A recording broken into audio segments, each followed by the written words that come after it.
మనకి యుగాలు 4: కృతాయుగం, త్రేతాయుగం, ద్వాపరయుగం,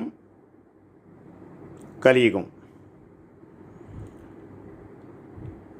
ఈ కలియుగం మినహా మిగిలిన 3 యుగాల్లో కూడా, అంటే కృతాయుగం, త్రేతాయుగం, ద్వాపరయుగాల్లో తపస్సు ఉండేది. తపస్సు చేసి ఈశ్వరుని మెప్పించి ఆ తపస్సు చేసినటువంటి భక్తులు మాంసనేత్రంతో ఈశ్వరుని దర్శించి ఆయన ద్వారా, ఆ భగవంతుడి ద్వారా వరాలని పొంది వాళ్ళు మోక్షాన్ని పొందేటువంటి పరిస్థితి ఆ యుగాల్లో ఉండేది. కానీ ఇది కలియుగం. ఈ కలియుగంలో తపస్సు చేసే శక్తి ఎవ్వరికీ లేదు. మీకు అందరికీ తెలుసు ఎందుకు లేదన్నది. మనం ఒక నిమిషం భోజనం చేయకపోతే ఉండలేం, ఒక ట్యాబ్లెట్ వేసుకోకపోతే ఉండలేం, ఒక టీ తాకపోతే ఉండలేం, ఒక 5 సెకండ్ల పాటు ఈశ్వరుడు పాదపద్మములయందు దృష్టి లగ్నం చేసి ఉండలేం. అందువల్ల ఈ కలియుగంలో తపస్సు లేదు, తపస్సు చేసే శక్తి ఎవరికీ లేదు.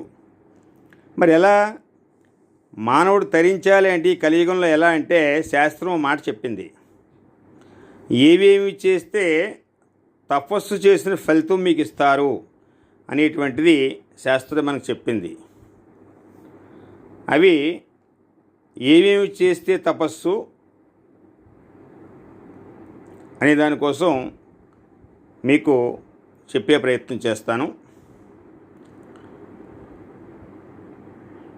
శ్రీ మహావిష్ణువుకి 9 విధ భక్తులు ఉంటారు.